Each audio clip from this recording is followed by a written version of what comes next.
Coronavirus, la pandemia. ¿Cuáles son los síntomas? ¿Cómo se transmite? ¿Qué puedo hacer para protegerme y prevenir la propagación de la enfermedad? Nuevo padecimiento que ha encendido las alarmas de los sistemas de salud. Coronavirus, la pandemia.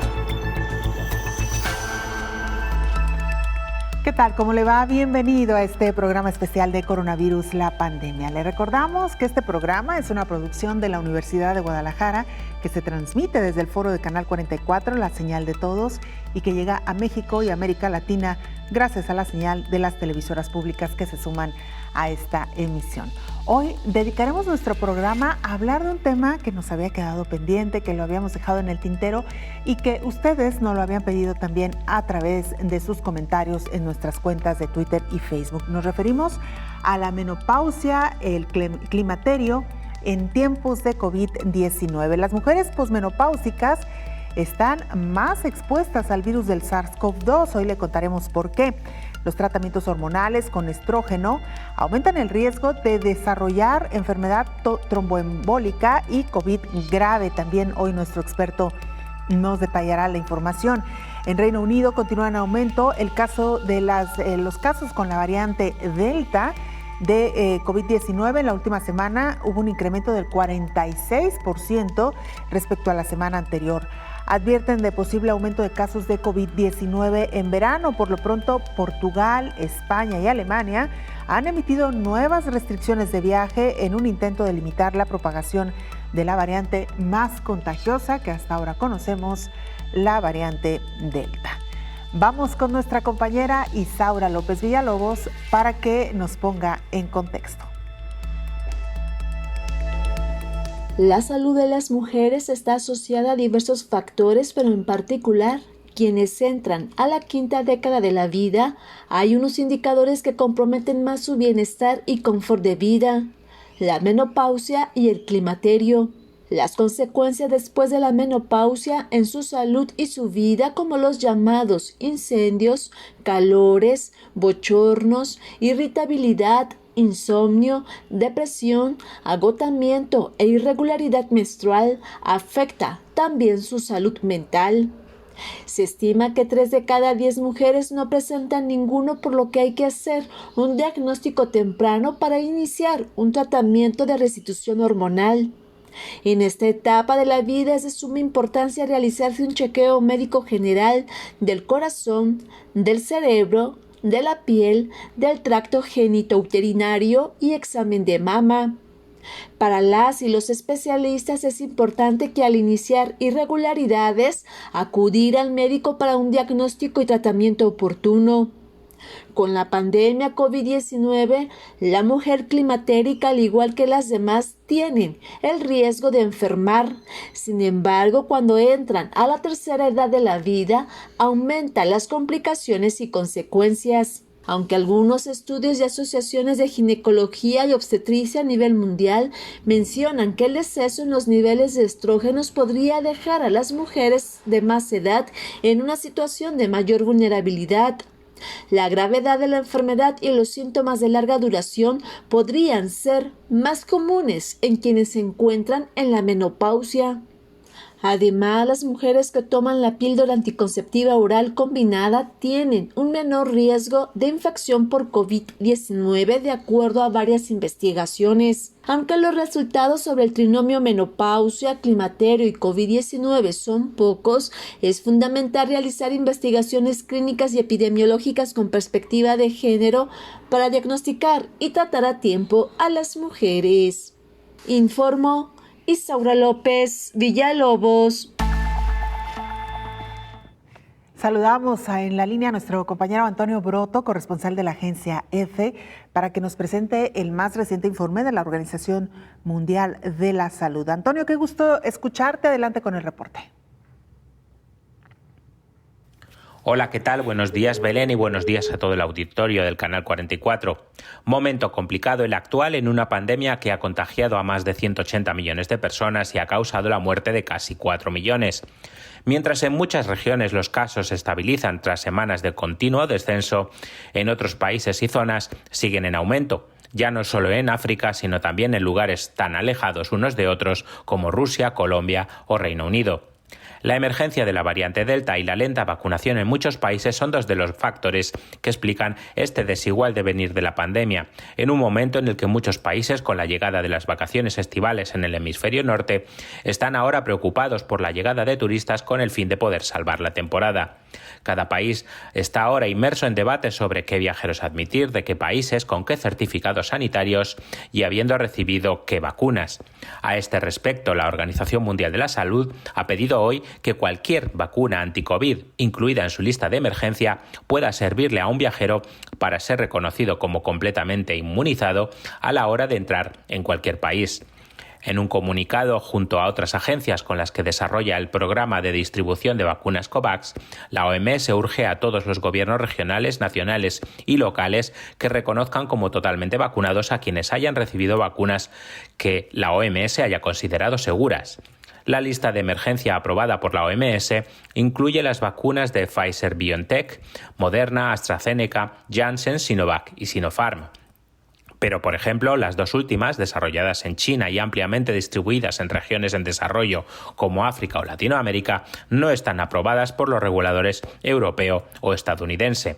Ello dificulta a los que se hayan inmunizado con ellas entrar en países del viejo continente o en Estados Unidos. Cualquier medida que solo permita a personas protegidas con ciertas vacunas aprobadas por la OMS beneficiarse de la reapertura de los viajes creará un sistema dual que aumentará las divisiones globales en torno a las vacunas y exacerbará las desigualdades, advierte la organización. Reportó desde Ginebra Antonio Broto para el programa Coronavirus, la pandemia.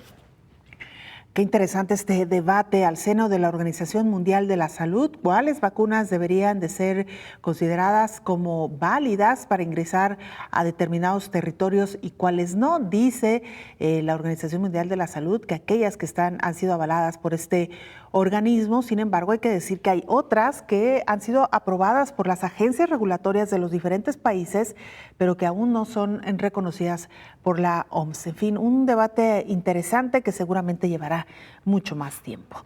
Mientras tanto, la Organización Panamericana de la Salud alerta sobre la llegada de huracanes, el incremento en la presencia de agua y el cambio de clima, el cambio de temperatura, podría también tener un impacto en la transmisión del virus SARS-CoV-2. En esta época del año, todo el mundo había informado de 10 millones de casos de COVID-19 y 500,000 muertes. Ahora ya suman 181 millones de infecciones y 3.9 millones de pérdidas humanas. La llegada del verano también marca el comienzo de la temporada de huracanes, justo cuando empeoran los brotes en el Caribe y América Central, advirtió la directora de la Organización Panamericana de la Salud, Carissa Etienne.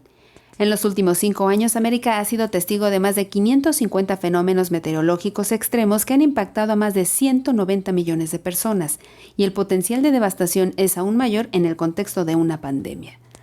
La mitigación de los riesgos comienza con tener sistemas de alerta efectivos para que las personas sepan cuándo es seguro quedarse en casa y cuándo es mejor evacuar. La directora de la OPS comentó que los países también deberían considerar la posibilidad de equipar hospitales y ampliar los refugios para reducir la potencial transmisión, incluso entre miembros de la familia, ya que el distanciamiento social y la ventilación será difícil en el contexto de una tormenta. Ha llegado el momento de reforzar la coordinación entre la salud pública, la protección civil y los equipos de emergencia a los que se podría llamar para actuar en caso de tormenta. Abastecerse de suministros también es clave para que los socorristas tengan el equipo de protección adecuado para tratar de manera segura, informó Elizabeth Ortiz. Vamos a Grecia, considerada la gran artífice del certificado COVID digital que entra en vigor este día. Las vacaciones de verano en las islas griegas serán mucho más fáciles a partir del 1 de julio. Este jueves entrará en vigor el certificado COVID digital en todos los estados miembros de la UE. Todos los ciudadanos que vivan en Europa tendrán la posibilidad de viajar más cómodos con este documento, que podrá utilizarse también en papel. La idea de un pasaporte COVID fue propuesta por primera vez por el primer ministro griego en marzo. El certificado digital europeo, que fue una sugerencia de nuestro primer ministro, es algo que todos los ministros europeos estuvimos impulsando desde hace meses. Entendemos que es una necesidad y un gran logro acordar este objetivo común, ya que ayudará a cada ciudadano europeo a moverse de país a país de la mejor manera posible. Un certificado COVID digital de la UE es una prueba mediante códigos QR de que una persona ha sido vacunada contra la COVID-19, ha recibido un resultado negativo en las pruebas o se ha recuperado del virus. Quienes estén en posesión del certificado estarán en principio exentos de las restricciones a la libre circulación. Funciona como una vía rápida en la frontera, donde se puede cruzar más fácilmente, y esto es muy significativo para el restablecimiento de los viajes, del buen funcionamiento del turismo, que es sumamente importante para nosotros.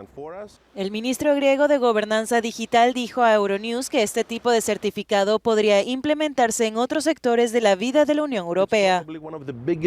Es probablemente uno de los mayores proyectos de interoperabilidad en toda la UE, y esto resultará muy significativo a la hora de avanzar en nuestra política digital global. Por ejemplo, necesitamos la interoperabilidad en nuestros sistemas de pensiones, en nuestros sistemas sanitarios y cuando se viaje de un Estado miembro a otro. Hemos demostrado muy rápidamente que podemos establecer la interoperabilidad de nuestros sistemas nacionales. Tenemos que hacerlo en todos los sectores.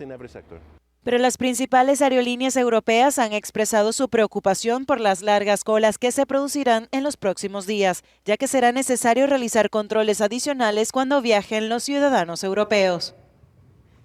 Bueno, sin duda alguna, otro dato interesante, algo a lo que nos tendremos que acostumbrar por lo menos en los próximos meses. No sabemos si es una medida que llegó para quedarse, pero esto del pasaporte COVID digital será solicitado ya en la mayoría de los países para poder ingresar. Ya veía usted por lo menos 3 condicionantes: que esté vacunado, que se haya recuperado de COVID-19 o que presente una prueba negativa PCR. En general son las primeras condiciones que establecen los países para permitir el ingreso a sus regiones.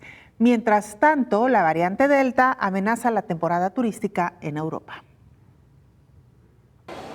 La variante Delta acelera la vuelta a casa de miles de turistas alemanes que estaban en Portugal. A partir del martes, quienes lleguen de los países que no están en la lista verde de Berlín tendrán que pasar 2 semanas en cuarentena y poco importa que estén vacunados o hayan dado negativo en un test de COVID-19. Alemania sacó de esta lista a Portugal y Rusia el pasado viernes. Es un poco triste porque pensábamos quedarnos en Portugal un poco más y nos tenemos que ir, es triste. La variante Delta también parece estar detrás del pico de infecciones que sufre Rusia, en especial su capital Moscú, que el domingo registró 114 muertes por COVID, la cantidad diaria más alta desde el inicio de la pandemia. Es una enfermedad muy desagradable, la pasé en abril de 2020 al principio y no quiero volver a repetir. Mientras tanto, Dinamarca ha registrado su primer caso de la variante Delta Plus. Se trata de una nueva mutación del virus, también conocida como la variante nepalesa. Las pruebas preliminares parecen mostrar que la vacunación con 2 dosis es efectiva contra ella. Bueno, pues ahí tiene también esta situación que comienza a preocupar principalmente a países europeos. Vamos a hacer una pausa breve, regresamos con más.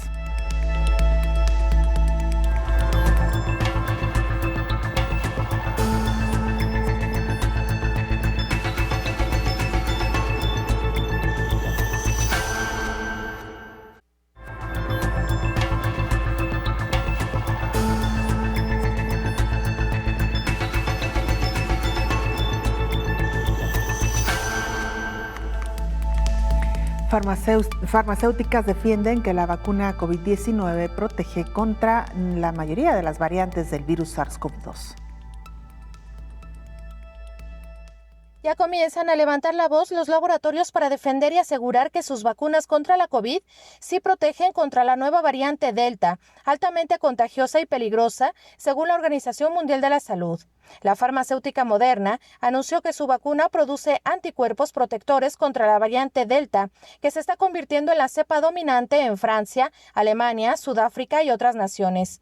Aunque las investigaciones han sido con pocas muestras, los científicos de Moderna analizaron muestras de sangre en busca de anticuerpos contra versiones de la proteína de pico de diferentes variantes de coronavirus, incluida la Delta, que surgió en la India.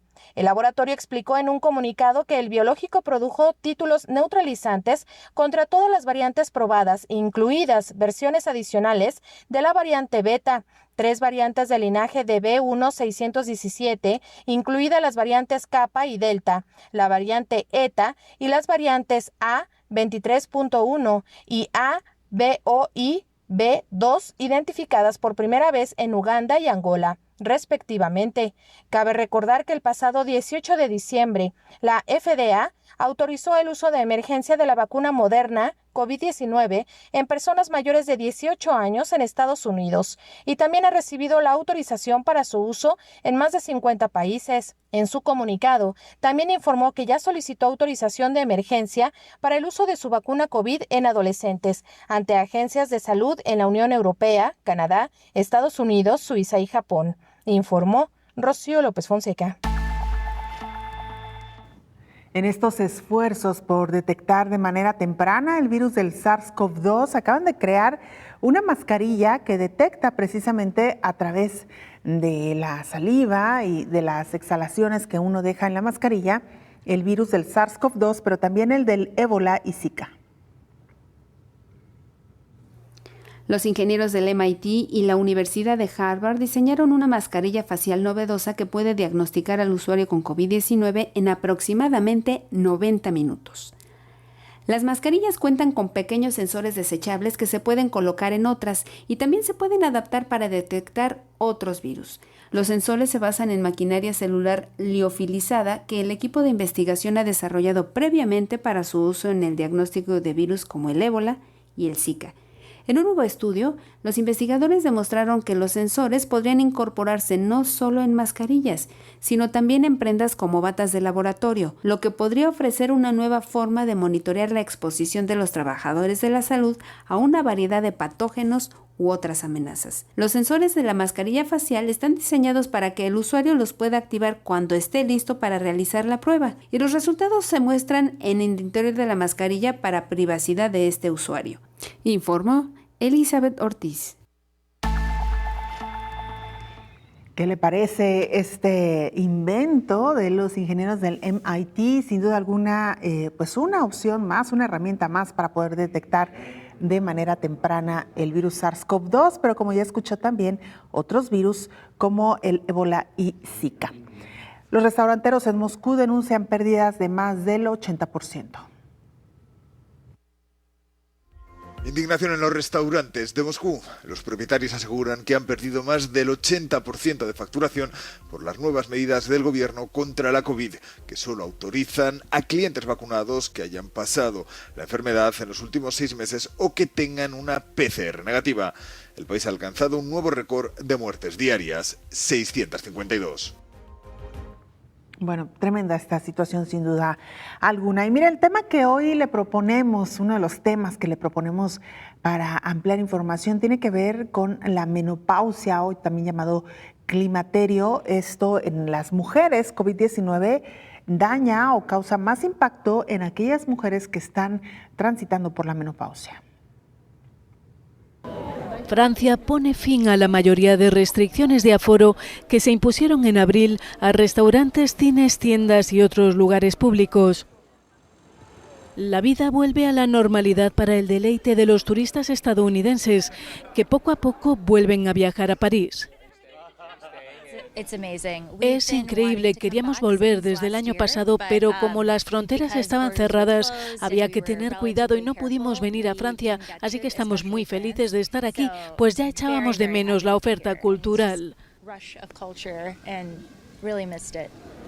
Sin embargo, las restricciones se han extendido hasta el 6 de julio en el suroeste de Francia debido a un incremento de contagios. Según los expertos, es probable que este otoño se produzca una cuarta ola de casos. La variante Delta aumenta de forma muy rápida y representa alrededor del 10% de los contagios de la semana pasada. La incidencia se ha duplicado en menos de una semana, declaró Gabriel Attal, portavoz del gobierno francés. En España los casos se disparan en Cataluña, que ha previsto reducir el intervalo de la segunda dosis de AstraZeneca a 8 semanas. Desde el próximo martes la vacunación se abre a la franja de edad entre 16 y 29 años. La incidencia acumulada se dispara entre los jóvenes españoles y supera los 250 casos por 100.000 habitantes. En Escocia se han registrado 3.285 casos de COVID-19 entre el domingo y el lunes, un nuevo récord. El grupo de mayor incidencia es el de varones jóvenes. Se cree que unos 2.000 casos de COVID tienen su origen en la Eurocopa y el partido ante Inglaterra en Wembley, con particular incidencia de la variante Delta, algo que preocupa en Italia, pues el próximo sábado se disputará en Roma el partido entre Inglaterra y Ucrania en los cuartos de final. Bueno, pues esta es una pieza distinta de la que le presentábamos, pero tiene que ver precisamente con esto que estamos hablando, las temporadas de verano, cómo están también impactando pues entre la población expuesta al virus del SARS-CoV-2. Y ahora sí vamos con esta pieza informativa respecto a cómo impacta la menopausia en medio de esta pandemia de COVID-19. Desde que inició la pandemia se observó cómo los varones son quienes más desarrollaban formas de COVID grave y morían. Sin embargo, nuevas investigaciones sugieren que en el caso de las mujeres, la gravedad de la enfermedad y los síntomas de larga duración podrían ser más comunes entre aquellas que cursan la menopausia, hipótesis que plantea el papel de las hormonas como los estrógenos pueden tener en el desarrollo de la COVID.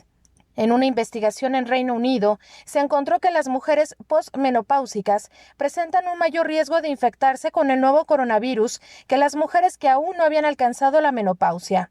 El estudio sugiere además que existen indicios de que el primer grupo de mujeres presenta un mayor riesgo a la hora de desarrollar un cuadro sintomatológico grave. En Cuba, por ejemplo, entre los casos diagnosticados con COVID-19, destaca un predominio de las mujeres, en particular aquellas con edades de 45 a 49 años, periodo en que ocurre la menopausia. Algunos cardiólogos en el mundo han explicado que se puede sospechar que los estrógenos son protectores porque se sabe, por otros estudios, que ayudan a mejorar algunos aspectos de la inmunidad.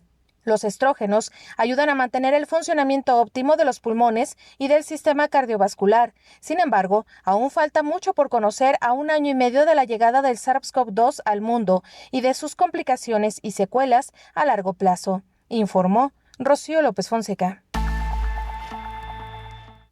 Vamos a Japón, ahí se encuentra nuestro compañero Antonio Hermosín, él es corresponsal de la agencia EFE, para que nos cuente qué sucede hoy por hoy en este país en medio de la pandemia de COVID-19. Antonio, te escuchamos, adelante con el reporte. Hola, ¿qué tal? Buenos días, Belén, muy buenos días a todo el auditorio de Canal 44. En Japón lo que más preocupa sobre la pandemia es la cercanía de los Juegos Olímpicos. En menos de 4 semanas, el día 23 de julio, está prevista la inauguración de los que serán recordados como los Juegos de la Pandemia. El evento se desarrollará en un formato burbuja con fuertes restricciones para todos los atletas y otros participantes extranjeros. Los contagios se mantienen estables en Japón desde que el pasado 21 de junio se levantó el estado de emergencia sanitaria, pero siguen aplicándose restricciones que afectan sobre todo a horarios de apertura de bares y restaurantes. En lo que va de mes, el número de contagios diarios se sitúa entre los 1.000 y los 2.000 casos. En total, Japón suma cerca de 780.000 contagios y 14.700 muertes desde el inicio de la pandemia. Japón además ha acelerado de forma notable el ritmo de vacunación de su población. En los últimos días viene vacunando a más de 1 millón de personas de forma diaria. Por el momento, cerca del 23% de la población ha recibido al menos una inyección, mientras que el 11% ha sido inmunizado totalmente. Reportó desde Japón Antonio Hermosín para el programa Coronavirus, la pandemia. Bueno, interesante esto que nos plantea nuestro compañero Antonio respecto a la celebración de los Juegos Olímpicos y por supuesto también cómo los japoneses han intentado desde el principio controlar de la mejor manera esta pandemia de COVID-19. Pues parte de lo que le estaremos presentando a lo largo de este programa. Le queremos recordar, por supuesto, las formas de hacer contacto, @Canal 44 TV, nuestra cuenta en Twitter y Facebook. Nos puede mandar mensajes también a través de WhatsApp en el 33 22 42 06 90. Recuerde que el tema que hoy le estamos proponiendo tiene que ver con la menopausia y climaterio en las mujeres, o climaterio en las mujeres. ¿Cómo enfrentan las mujeres que están atravesando por esta condición de la vida el virus del SARS-CoV-2? ¿Por qué también algunos expertos consideran que es una condición vulnerable frente a este virus? ¿Y cuál es el comportamiento que han tenido las mujeres precisamente de cara a esta pandemia cuando están atravesando la etapa de la menopausia? Por supuesto que hablaremos también sobre esta etapa en las mujeres. Les estaremos dando pues algunos detalles de cómo se vive esta condición en ciertas edades de la vida y ahora con mayor razón en medio de esta pandemia. Vamos a hacer una pausa, es muy breve, regresamos con más.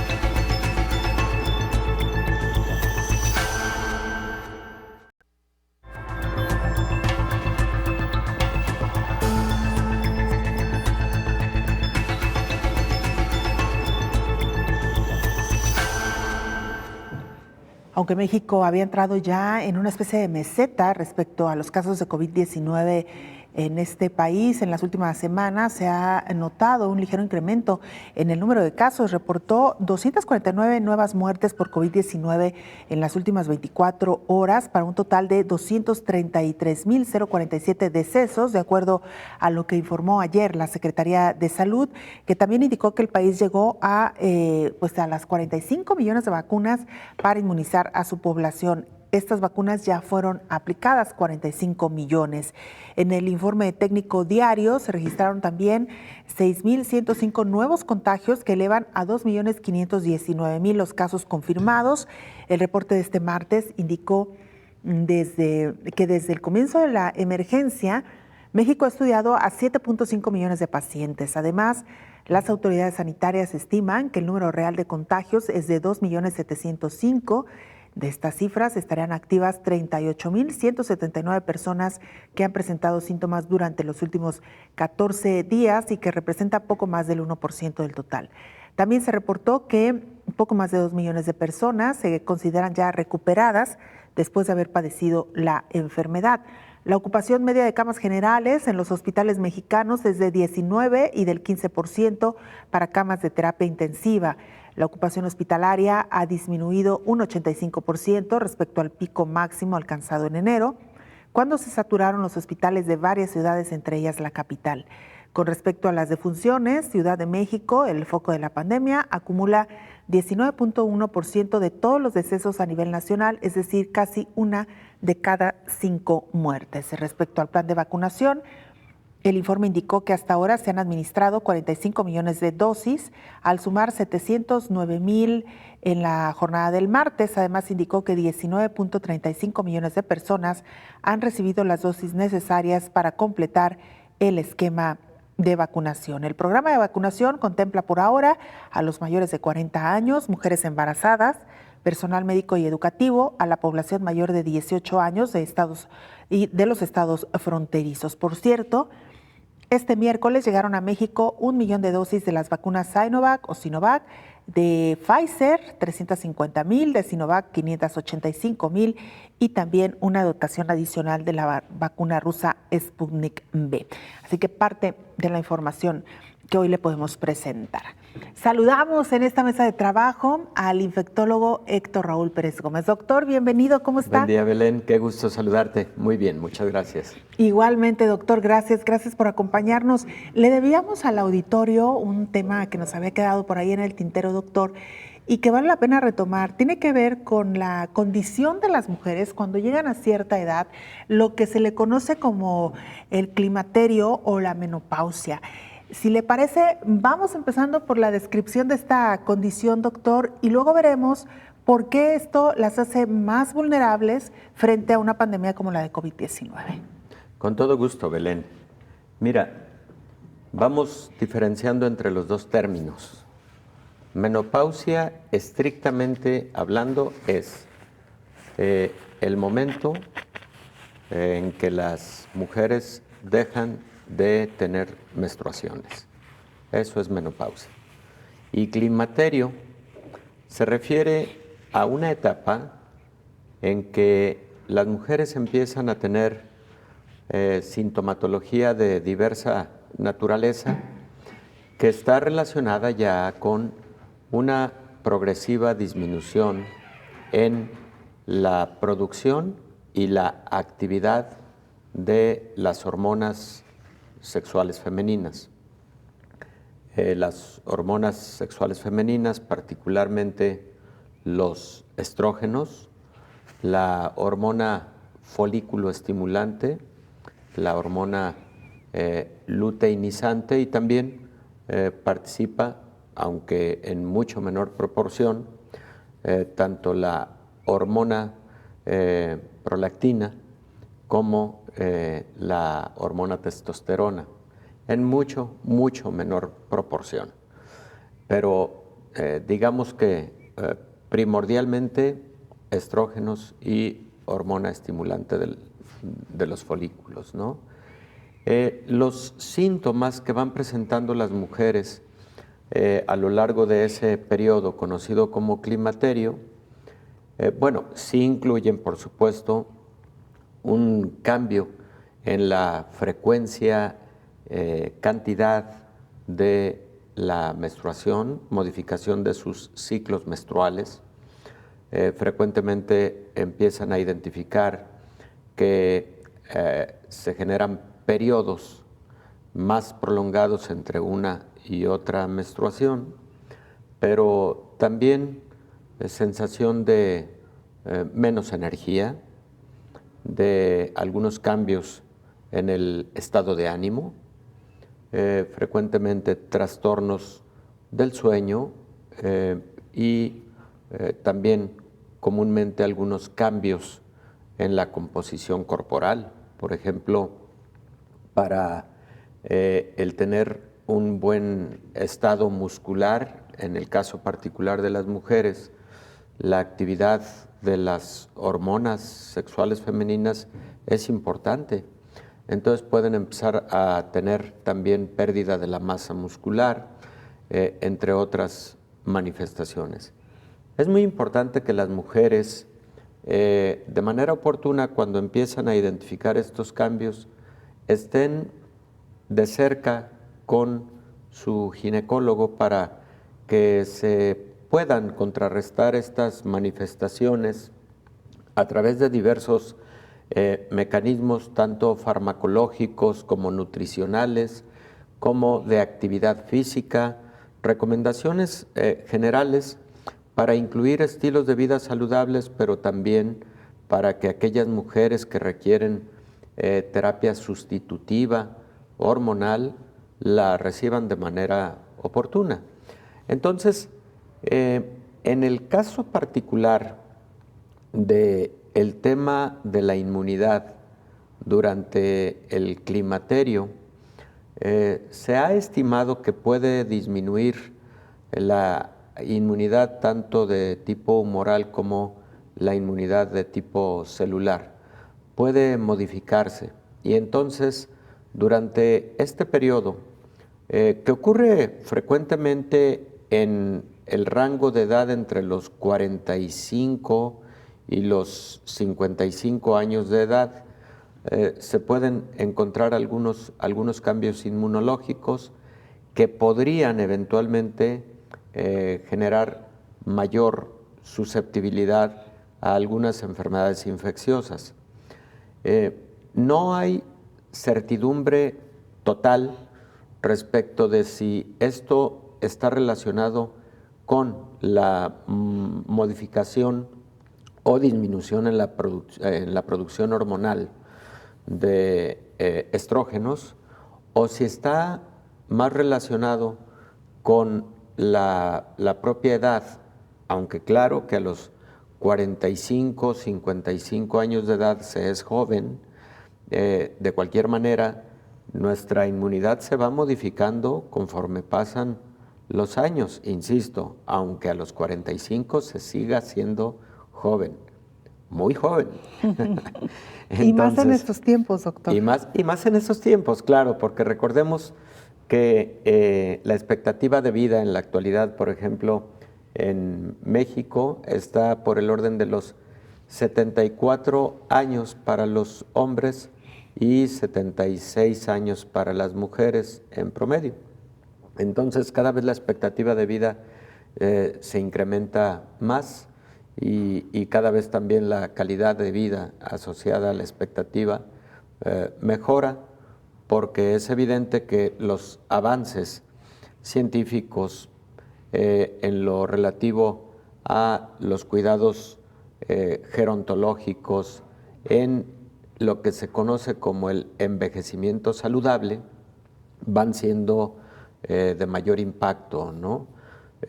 Los geriatras, los gerontólogos, ellos dicen y son muy enfáticos, y yo en eso estoy completamente de acuerdo, en que la tercera edad la debemos, digamos, preparar desde las etapas más tempranas de nuestra vida.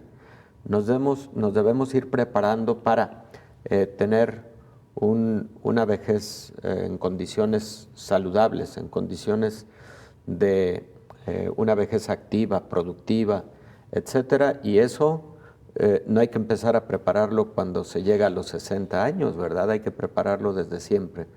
Entonces, dicho la diferencia entre estos conceptos de menopausia y climaterio, y dicho lo que puede presentarse con respecto a la inmunidad, creo que vale la pena entonces, para el caso específico de COVID, señalar que en el caso de las mujeres también ha venido ocurriendo que a mayor edad, independientemente del tema de climaterio, el riesgo de un COVID grave y de un COVID crítico es mayor, lo hemos dicho en muchas ocasiones aquí, pero también hemos dicho, Belén, que el caso de las mujeres comparativamente con el de los hombres, las mujeres en casi todas las casuísticas de COVID, y esto ya dicho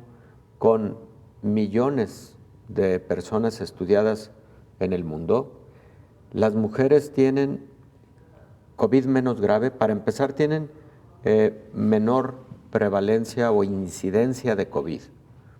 Proporción pequeña, probablemente 5 puntos porcentuales, mientras que el 55% de los pacientes con COVID han sido varones, 45% mujeres, pero ya la letalidad, por ejemplo, es importantemente menor en las mujeres comparativamente con el hombre, y también la gravedad con que se presenta la enfermedad es mucho menor en las mujeres con respecto a los varones.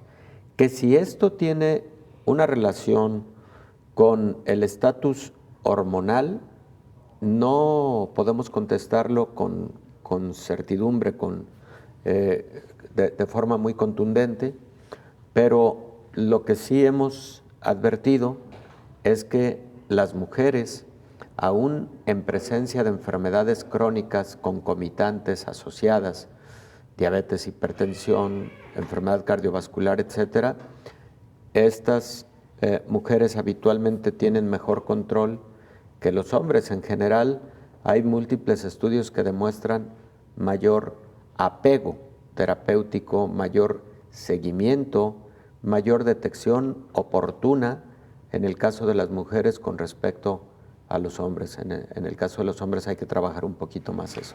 Doctor, importantísimo esto que también mencionaba al final, porque finalmente tiene correlación o una conexión con el tema que hoy nos ocupa. Sí, la producción de hormonas en las mujeres, sobre las hormonas femeninas, tienen, digamos, una cierta protección adicional con la que no cuentan los hombres, parte de lo que hoy estamos hablando, porque es justo en esta etapa del climaterio, como nos lo explicaba, cuando las mujeres empiezan a perder esta producción de hormonas femeninas. Con esto y mucho más, doctor, regresamos después de la siguiente pausa.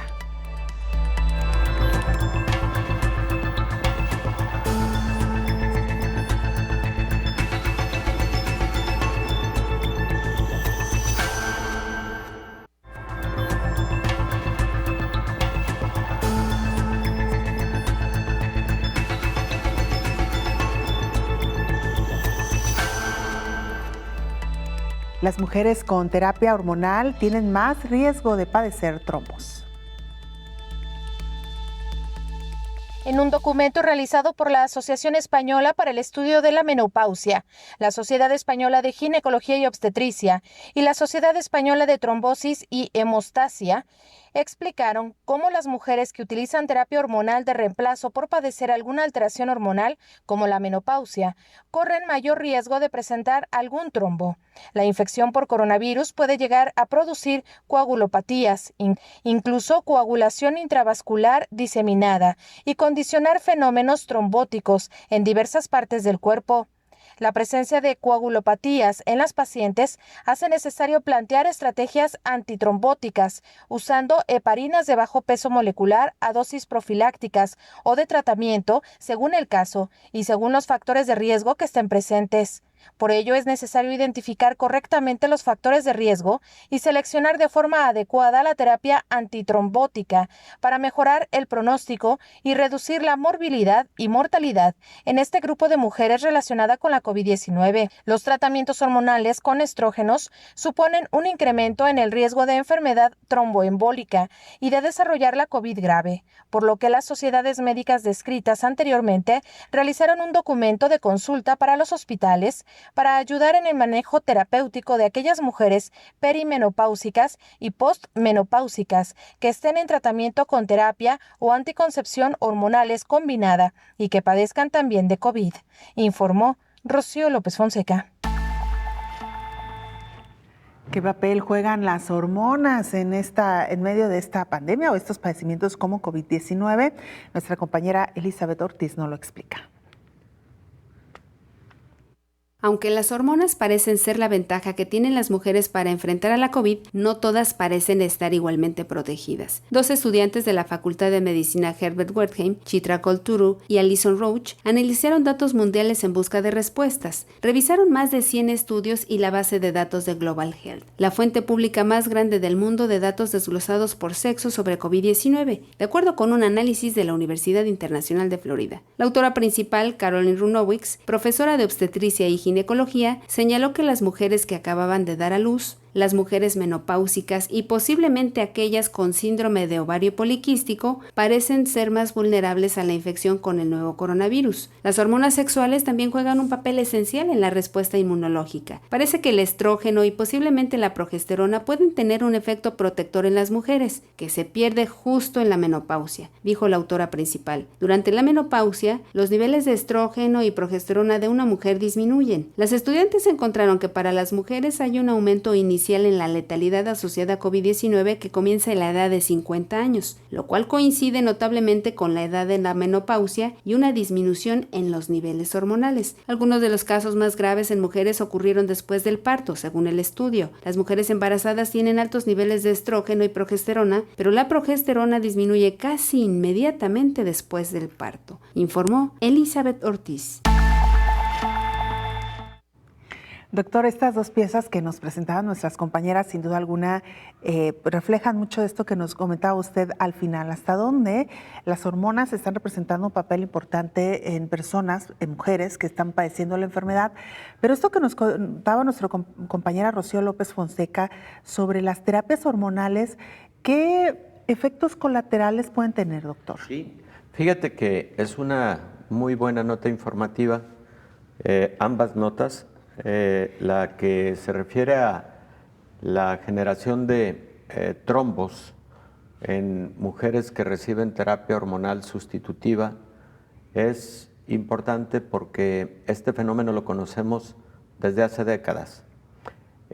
La enfermedad trombótica de las venas, y esto incluye la trombosis venosa profunda, que ocurre habitualmente en las extremidades inferiores, en las piernas, en los muslos, y la tromboembolia pulmonar o tromboembolismo pulmonar, que ocurre precisamente en las venas pulmonares, tiende a ser más frecuente, número 1, en mujeres, número 2, en mujeres por arriba de 40 años de edad, número 3, en mujeres que además tienen obesidad, y número 4, en mujeres que reciben terapia hormonal sustitutiva con estrógenos. Se debe entonces tener mucha precaución en mujeres que tienen alguno de estos factores de riesgo o la combinación de algunos de ellos, cuando, por ejemplo, son sometidas a algún procedimiento quirúrgico, cuando tienen alguna patología que las va a confinar unos días a la cama, o cuando, por ejemplo, hacen viajes prolongados, porque todas esas condiciones pueden ser factores adicionales que propicien la aparición de trombosis venosa profunda o trombosis en las arterias y venas pulmonares, tromboembolismo pulmonar.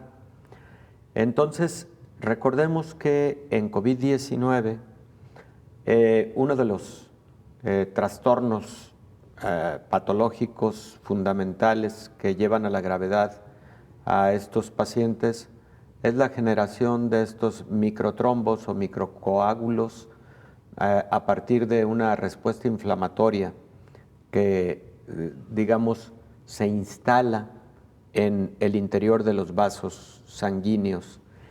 Y las mujeres que tienen estos factores de riesgo podrían ser más susceptibles a este síndrome inmunotrombótico o inflamatorio trombótico que ocurre en el COVID-19, y de ahí la importancia de que el personal de la salud estemos muy atentos ante la necesidad, número 1, de detectar oportunamente si esta determinada paciente está evolucionando a este síndrome inmuno o inflamatorio trombótico, para utilizar terapia anticoagulante, lo más común y lo indicado primordialmente es con heparinas, ya sea heparina tradicional o heparina de bajo peso molecular, preferentemente la segunda, o con algunos anticoagulantes. Ya las guías terapéuticas internacionales sugieren la posibilidad de utilizar también anticoagulantes orales. El detectar oportunamente esto puede modificar el pronóstico de un COVID-19, sobre todo en estas mujeres con estos factores de riesgo. Pero también existe la modalidad de lo que llamamos profilaxia o utilizar estos medicamentos de manera preventiva cuando existen esos factores de riesgo. Hay mujeres que, por ejemplo, tienen estancias hospitalarias prolongadas por diversa patología, no solo por COVID, por otras patologías, en donde al existir estos factores de riesgo, se debe utilizar profilaxia con este tipo de heparinas de bajo peso molecular, por ejemplo, o incluso en mujeres que han sido sometidas a algún procedimiento quirúrgico, aunque se oye paradójico que reciban profilaxia con un anticoagulante por el hecho de que van a tener un procedimiento quirúrgico. Sin embargo, en la dosis de profilaxia, muchas personas que van a un procedimiento quirúrgico deben recibir para evitar trombos asociados al procedimiento quirúrgico, insisto, en particular existiendo los factores de riesgo de mayor de 40 años, obesidad, sedentarismo, terapia con estrógenos, lo cual, es válido también para el género masculino, por supuesto, excepto lo relativo a la terapia estrogénica, lo cual no ocurre habitualmente en el sexo masculino, ¿no? Okay. Pero sí los otros factores, como la edad, a partir de los 45, sedentarismo, obesidad, y el antecedente, por ejemplo, de algún estado de trombosis de las extremidades inferiores. En el caso del hombre, también tabaquismo es otro factor de riesgo importante para el desarrollo de trombosis venosa profunda o de tromboembolismo pulmonar, y ahí el médico siempre debe estar alerta a utilizar terapia profiláctica o profilaxis para evitar este tipo de fenómenos, o tratamiento oportuno cuando ya se ha instalado un cuadro de trombosis venosa profunda o de tromboembolismo pulmonar. Doctor, este planteamiento, y con esto casi que concluiríamos, acerca de las terapias hormonales, con esta gran explicación que usted nos ha dado, ¿es solamente una posibilidad, digamos, en algunos pacientes? No es que se presente en la mayoría de ellas. Sí, así es. No es que se presente en la mayoría de ellas, pero la suma de factores de riesgo es lo que contribuye, pero además en un contexto de comparación entre quien no recibe y quien sí recibe, entre quien está con terapia sustitutiva estrogénica, pero además sufre de obesidad, sufre de estos otros factores de riesgo, se presentan más estas complicaciones que quien no tiene estos factores de riesgo y además no toma terapia estrogénica sustitutiva. Esto no significa que quien lo requiere no lo deba recibir. Se tiene todo que poner en una balanza e identificar riesgos y beneficios, claro, porque la terapia sustitutiva es muy importante por muchos factores. La salud es un estado integral y los estados de ánimo, lo que decíamos de la sarcopenia, etcétera, todo eso se debe ver de una manera integral en la salud de una mujer a partir del momento en el que está en el climaterio. Doctor, muchísimas gracias, como siempre. Con mucho gracias, gusto, Belén. Gracias por habernos acompañado. Nos vamos. Gracias a ti. Gracias al doctor, gracias a ustedes por habernos acompañado.